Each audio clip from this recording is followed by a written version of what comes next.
ATM कम debit card और credit card से जुड़े रूल्स और रेगुलेशन बदलने वाले हैं।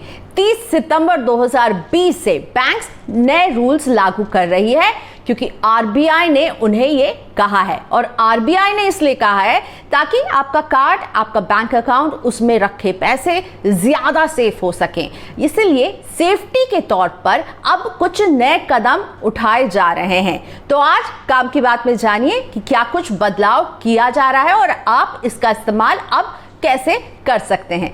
नमस्कार, मैं हूं प्रियंका संभव और मैं आपके लिए लेकर आती हूं काम की बात। और अगर आपको मेरी काम की बात से मदद मिलती है, वो जानकारी मिलती है जो आपको कहीं और से नहीं मिल रही है, तो मेरे YouTube चैनल www.youtube.com/priyankaSambhav को सब्सक्राइब करना ना भूलें। और अगर आप मेरा ये वीडियो सत्यहिंदी.com के YouTube चैनल पर देख रहे हैं तो सत्य हिंदी के YouTube चैनल को भी सब्सक्राइब करें और बेल आइकॉन को प्रेस करें ताकि इस तरह के जरूरी काम की बात वाले वीडियोस आपसे कभी मिस ना हो।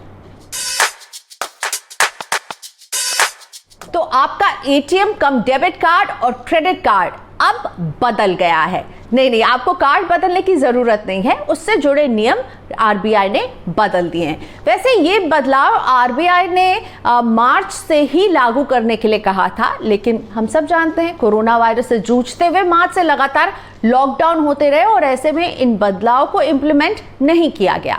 अब 30 सितंबर तक का टाइम दिया गया है। 30 सितंबर के बाद ये नए नियम जो है बैंकों को लागू करना ही है। तो किस तरह से अब आपके ट्रांजैक्शंस में बदलाव आएंगे, तो आरबीआई के ये नियम क्या है और इससे आपकी जिंदगी में क्या फर्क पड़ने वाला है। तो 5 नई चीजें जो अब होने वाली है उसका ध्यान रहे। पहली बात, अब जो भी कार्ड आपको इशू होगा 30 सितंबर के बाद, वो केवल और केवल आप भारत में ही उसका इस्तेमाल कर पाएंगे, यानी डोमेस्टिक यूज कर पाएंगे। और भारत में कहा, भारत के सभी एटीएम और POS machine, point of sale machine, वो कार्ड जहां आप जब सामान खरीदते हैं तो आपका कार्ड स्वाइप किया जाता है, अब ये कार्ड केवल भारत में ही चलेगा, यानी उसमें बाय डिफॉल्ट आपको इंटरनेशनल ट्रांजैक्शन की परमिशन नहीं होगी। और यही आती है दूसरे बदलाव की बात। अब अगर आप उस कार्ड से इंटरनेशनल ट्रांजैक्शन करना चाहते हैं, ऑनलाइन ट्रांजैक्शन करना चाहते हैं, कॉन्टैक्टलेस ट्रांजैक्शन करना चाहते हैं, इन सब को आपको अलग से एक्टिवेट करवाना होगा। ये सर्विसेज अब आपको तभी मिलेंगे जब आप बैंक को रिक्वेस्ट करेंगे कि आप प्लीज इसे एक्टिवेट कीजिए। बाय डिफॉल्ट आपके कार्ड में ये फिक्स नहीं होंगी। अब आप केवल अपने कार्ड का इस्तेमाल भारत में कर पाएंगे। भारत से बाहर करना चाहते हैं, ऑनलाइन ट्रांजैक्शन करना चाहते हैं, तो आपको बैंक से स्पेशल सर्विस एक्टिवेशन की रिक्वेस्ट देनी होगी। तीसरी बात बहुत इंटरेस्टिंग है, आप जब चाहें अपने कार्ड को ऑफ या ऑन कर पाएंगे। जी हाँ, इंटरेस्टिंग है ना। यानी आपको लग रहा है आप कहीं बाहर जा रहे हैं या फिर आप उस कार्ड को कुछ समय तक इस्तेमाल नहीं कर रहे हैं, नहीं करना चाहते हैं, तो आप उसे ऑफ या ऑन कर सकते हैं। यानी ये आपके हाथ में है कि आप अपने कार्ड को कब एक्टिवेटेड रखना चाहते हैं, कब उसे डीएक्टिवेटेड रखना चाहते हैं। तो ऑफ और ऑन की सुविधा आपको अपने कार्ड में मिलेगी। और चौथा बदलाव जो किया गया वो ये कि अब कंज्यूमर को ज्यादा पावर मिलेगी। यानी जो कार्ड का यूजर है वो अब जब चाहे अपने ट्रांजैक्शन लिमिट को मॉडिफाई कर पाएगा।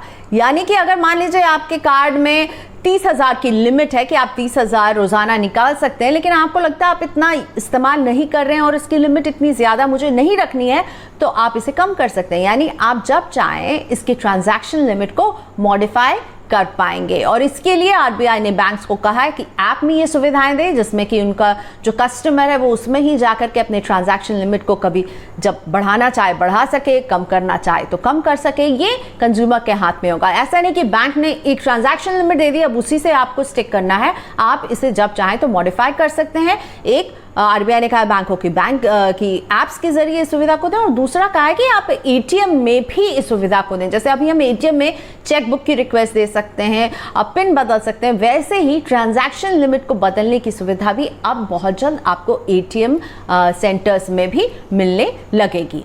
और पांचवी बात, जो एग्जिस्टिंग कार्ड यूजर्स हैं उनमें अभी भी ये एक्टिवेटेड होगा by default, international usage, online सब कुछ होगा। तो ये बैंक के पास अभी बैंक उन्हें एक तरह से देखे, रिव्यू करे कि क्या उनका कस्टमर ऐसा है जो बहुत बाहर जाता है तो वो इंटरनेशनल ट्रांजैक्शन करता है, या फिर वो भारत में बैठे बहुत सारे इंटरनेशनल कोई परचेज करता है, तो इस इंटरनेशनल ट्रांजैक्शन वाले ऑप्शन को एक्टिवेटेड रखा जाए या नहीं रखा जाए। तो एग्जिस्टिंग कस्टमर्स के लिए case by case banks decide करेंगे कि कौन सी सुविधा रखनी है कौन सी नहीं। आप भी अपनी तरफ से रिक्वेस्ट दे सकते हैं, लेकिन अब जो नए कार्ड बनेंगे उसमें ये सुविधाएं होंगी कि वो केवल डोमेस्टिक यूज के लिए आप उसका इस्तेमाल करेंगे, इंटरनेशनल यूजेस के लिए आपको अलग से उस सर्विस को एक्टिवेट करवाना पड़ेगा। और इसके पीछे करने का क्या मकसद है? बेसिकली जो आपका एटीएम कम डेबिट कार्ड होता है या फिर क्रेडिट कार्ड होता है, एक तरह से मुझे लगता है ये आपके बैंक अकाउंट तक पहुंचने का दरवाजा है, और आरबीआई ने इस दरवाजे पर ही सिक्योरिटी बढ़ा दी है।